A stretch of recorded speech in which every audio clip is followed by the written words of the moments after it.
ایرج star T V کے معزز ناظرین میں شکیل احمد آپ تمام دیکھنے اور سننے والوں کو السلام علیکم۔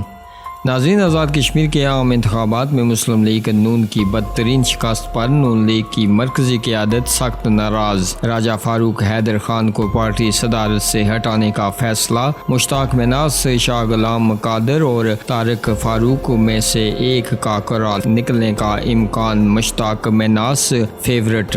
ناظرین، ذرائع کے مطابق پاکستان مسلم لیگ نون کی مرکزی قیادت نے آزاد کشمیر کے عام انتخابات میں پارٹی کی بدترین شکست کا سخت نوٹس لیتے ہوئے پارٹی صدارت راجہ فاروق حیدر خان کو عہدے سے ہٹانے کا فیصلہ کر لیا ہے۔ ناظرین، اس حوالے سے نون لیگ آزاد کشمیر کی قیادت کو آگاہ کر دیا گیا ہے۔ ناظرین، ذرائع کے مطابق نون لیگ آزاد کشمیر کے نئے صدر کے لیے مشتاق مناس، شاہ غلام قادر اور چودھری طارق فاروق میں ایک کو نیا صدر بنایا جائے گا۔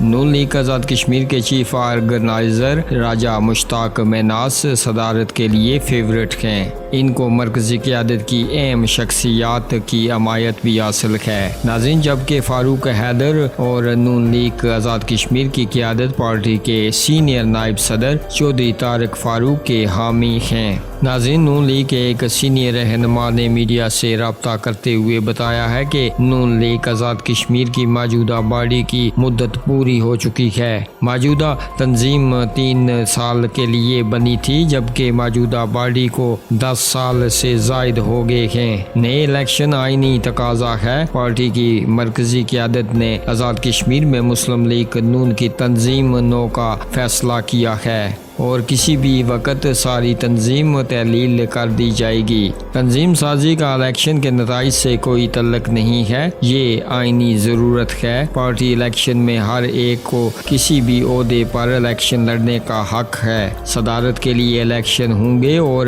جس کو کارکن چاہیں گے وہی صدر بن جائے گا۔ ناظرین، مزید خبروں اور اپڈیٹس کے لیے ہمارے اس چینل کو سبسکرائب کیجیے گا اور اپنے میزبان کو دیجیے گا اجازت۔ اگلی ویڈیو تک کے لیے اللہ حافظ۔